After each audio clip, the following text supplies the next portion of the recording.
Okay, so in this video, what I'm going to show you is how to take a microcontroller like the ESP32 or an Arduino Uno or Nano Every or whichever board that you have, and how to get it connected to your Arduino software.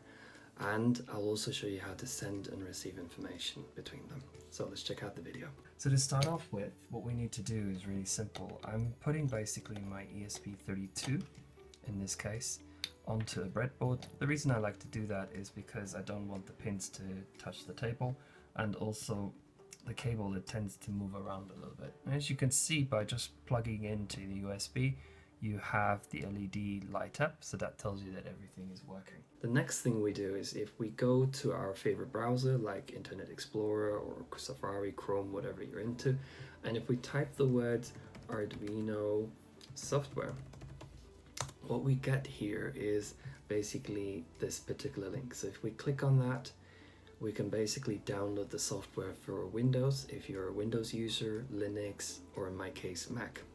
So I've already downloaded the software. The next thing I want to do is basically launch it, and the way I do it is basically just clicking on the icon. Now when you create a new project, you can go to File, New Sketch, and in my case I can tell you that when you do that, you see basically this code already written for you. I'm going to delete this because I want to explain things a little bit fast in more detail. But before we could do that, we need to make sure that we have the ESP32 in our board. Now, if you're using the Arduino Uno or Nano Every, it's most likely going to be basically here. So if you go to Tools, Board, Board Manager, you might find your particular board there. In my case, what I need to do is basically go to here, which is basically Board Manager, and then type ESP32. When you type it, you can see there's two files. One is the Arduino ESP32. This is a new board by Arduino using the very same microcontroller, which is known as ESP32. In my case, I'm using this file. So if you install that, as I have done, you will be able to see it. Now remember, you might need to close and open the software again, and then it should pop up. So in my case, what I'm going to do first of all is choose the board. So in this case is Tools, Board, ESP32, and then ESP32 Dev Module.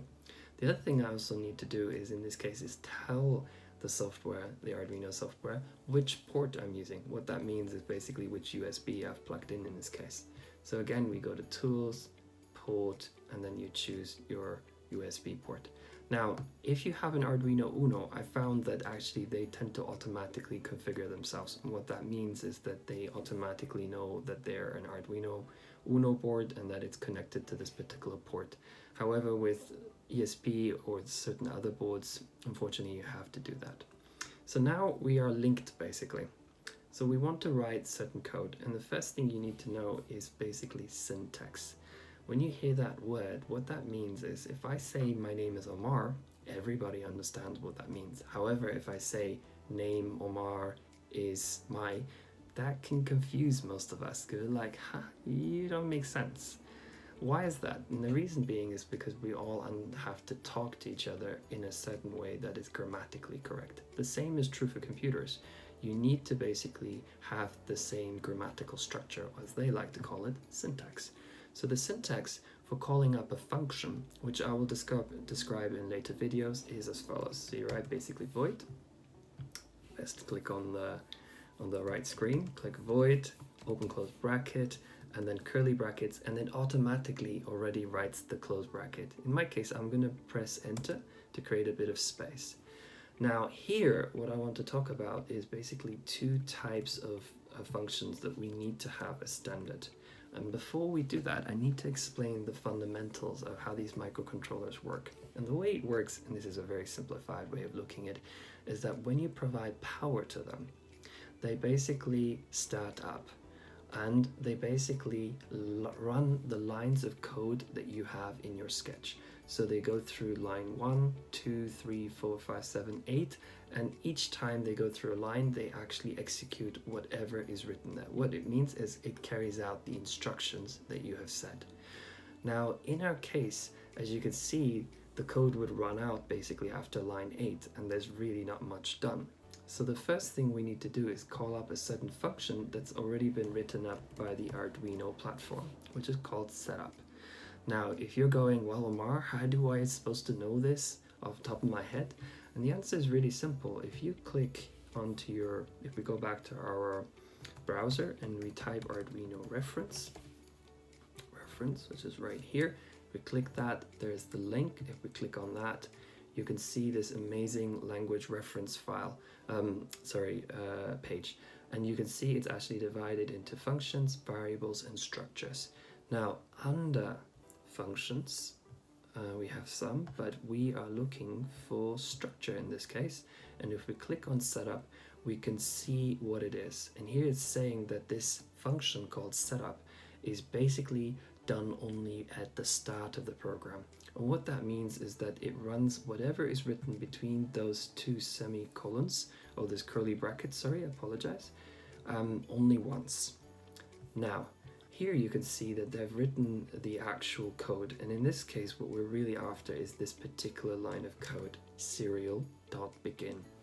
Now, what that really means, and this is going to help us in the line of code, and I'll explain what that is that basically, if we go back and go back again, we can see there is something called serial. And serial is basically a form of communication.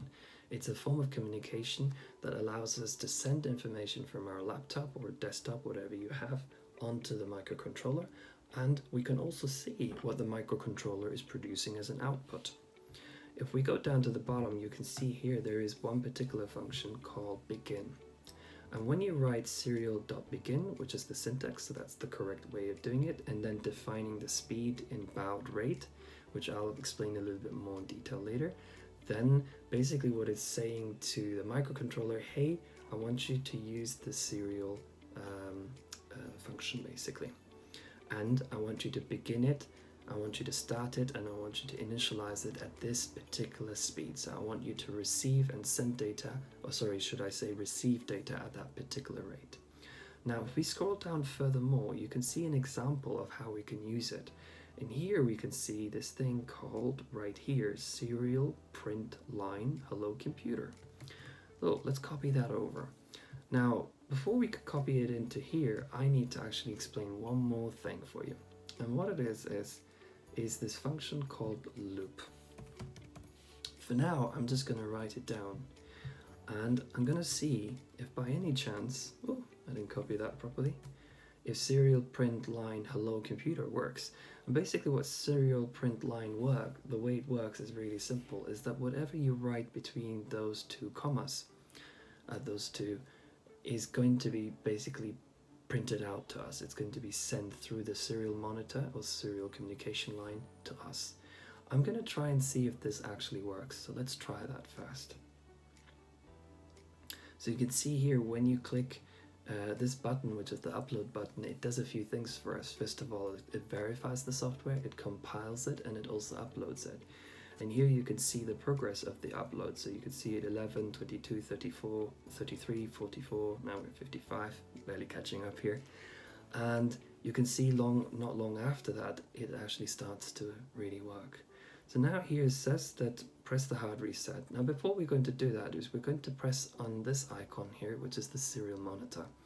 And if we click that, we can see that the baud rate here is 9,600. Now, one thing to let you know, the baud rate for like how fast, now with the older microcontrollers, like if you're using the Arduino Uno or Nano Every, it's better to set it to this value. However, if you're using some of the more modern microcontrollers, like for example ESP32, you can set it to 115200, which we're going to do in the next step. But for now, what we're going to do is we're going to go back here and we're going to basically just press reset. And you can see, look, hello computer has happened. But this is very interesting. Why has it only popped up once? And the answer is rather very simple. If you look here, it's basically executing. Now, like I said, the microcontroller is powered up, or in this case, when you press reset, what it's doing, it's taking the power off and then starting it again, or doing some other way. And then the next thing it does, it's initializing the serial communication line, and it's setting the speed at 9,600 baud rate. Then it's actually saying, okay, I want you to print line hello computer. Okay, what if as you can see, this is quite boring because I'm going to have to keep going to press always that, and that's quite boring and not exactly very intuitive. So one thing we can use is this other function called void loop. So here in this case, we're calling up the function void loop, the same syntax, and anything that you write in here is basically going to repeat itself over and over and over again until end of time.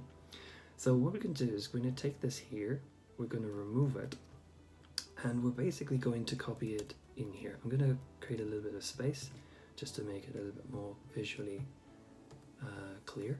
And then the other thing we're going to do is actually change the baud rate. Why? Because we can work to a faster speed.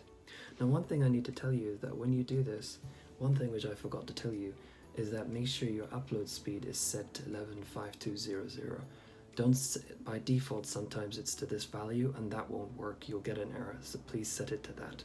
Okay, so now what we're going to do is we're going to press this and we're going to load it. Here again, it basically verifies it, compiles it, as you can see here, and then it will load it. It also gives you one piece of information, which is basically how much the sketch is using up on your memory in your microcontroller itself. And you can see here's the progress. We're at 33, 44. This time I'm able to keep up with it. And we're going to see something very interesting. So now it's done. And you can see hello world is not popping up. And it's like, what's going on here? Why is all this gibberish coming out? And the reason being is because we have not set it to basically 115200. So if you ever get that issue, just change it and all will work perfectly well. So yeah, as you've seen, in just a few minutes, you can actually create your own program. You've been able to load the program onto the microcontroller, and we've been able to actually get some output of it. But as you can see, this is rather very boring. And the reason being, because all it's doing is publishing hello computer. So in the next couple of videos, I'll show you how to turn this into something a lot more exciting. So tune in.